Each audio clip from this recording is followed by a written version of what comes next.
അസ്സലാമലൈക്കും. നമ്മൾ ഇന്ന് തേർഡ് ക്ലാസ് അറ്റൻഡ് ചെയ്യാൻ പോവാണല്ലേ. അപ്പോൾ ഈ 2 ക്ലാസ്സുകൾ നിങ്ങൾക്ക് നല്ലപോലെ ക്ലിയർ ആയെന്ന് കരുതുകയാണ്. ഇന്ന് നമ്മൾ ഒരു ഇമ്പോർട്ടൻ്റ് ആയിട്ടുള്ള സെക്ഷനാണ് ഡിസ്കസ് ചെയ്യുന്നത്. നമ്മുടെ കാലിഗ്രാഫിയിൽ അത് ചെയ്ത് പഠിക്കാൻ വേണ്ടിയിട്ട് നമുക്ക് കുറച്ച് കാര്യങ്ങൾ ആവശ്യമുണ്ട്. 5 ടൈപ്പ് പ്രാക്ടീസുകൾ നല്ലപോലെ ചെയ്ത് പഠിച്ചാലേ നമുക്ക് കാലിഗ്രാഫി പെർഫെക്റ്റായിട്ട് ചെയ്യാൻ പറ്റുള്ളൂ. അപ്പോൾ ഇന്നത്തെ ഡിസ്കഷൻ അതാണ്. അപ്പോൾ നമ്മൾ അതിലേക്ക് പോവുകയാണ്. അപ്പം ഞാൻ ഫസ്റ്റ് തന്നെ ചെയ്യാൻ പോകുന്നത് ഒരു ബ്രഷ് പെൻ എടുത്തിട്ട് അത് യൂസ് ചെയ്താണ് നമ്മൾ ചെയ്യാൻ പോകുന്നത്. അപ്പോൾ ഫസ്റ്റ് നമുക്ക് ചെയ്യേണ്ട കാര്യം എന്താ വെച്ചാൽ ഒരു പേപ്പർ എടുക്കണം. പേപ്പർ മീൻസ് സാധാ നോട്ട്ബുക്ക് മതി. ഇനി ഇതിലാണ് നമ്മൾ ചെയ്യാൻ പോകുന്നത്. ഫസ്റ്റ് നമ്മൾ ഓപ്പൺ ചെയ്തിട്ട് താഴെ നിന്ന് മുകളിലേക്ക് വെരി തിന്നായിട്ടുള്ള ലൈൻസ് വരയ്ക്കുക.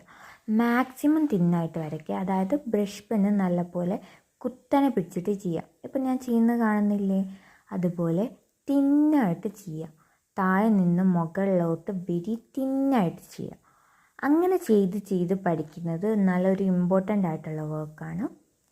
ഇങ്ങനെ കുറച്ച് കണ്ടിന്യൂസ് ആയിട്ട് അത് ചെയ്ത് പഠിക്കുക. അപ്പോഴേ നമുക്കത് വഴക്കായിട്ട് കിട്ടുള്ളൂ, നല്ലപോലെ ചെയ്യാൻ പറ്റുള്ളൂ. ഇതാണ് ഫസ്റ്റത്തെ പ്രാക്ടീസ് എന്ന് പറയുന്നത്. ഇനി നമ്മൾ നേരെ രണ്ടാമത്തെ പ്രാക്ടീസിലേക്ക് പോവുകയാണ്.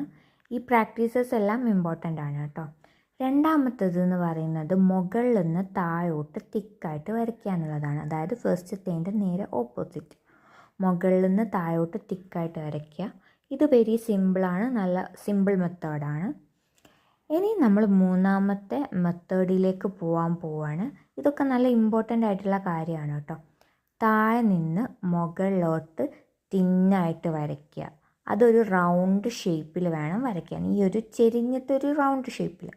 എന്നിട്ട് തിക്കാക്കുക. അവിടുന്ന് പിന്നെയും ആ ഒരു കണ്ടിന്യൂസ് ആയിട്ട് ആ ഒരു ഇത് നല്ല പോലെ നമ്മൾ കവർ ചെയ്ത് പഠിച്ചാലേ നമുക്ക് പെർഫെക്റ്റ് ആയിട്ട് കിട്ടുള്ളൂ.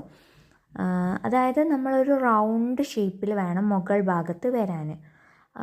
അടിഭാഗത്തേക്ക് വരുമ്പോഴും ഒരു റൗണ്ട് കേർവിങ് ഷേപ്പ്, ആ ഒരു ഷേപ്പ് വരാൻ വേണ്ടി പ്രത്യേകം ശ്രദ്ധിക്കുക.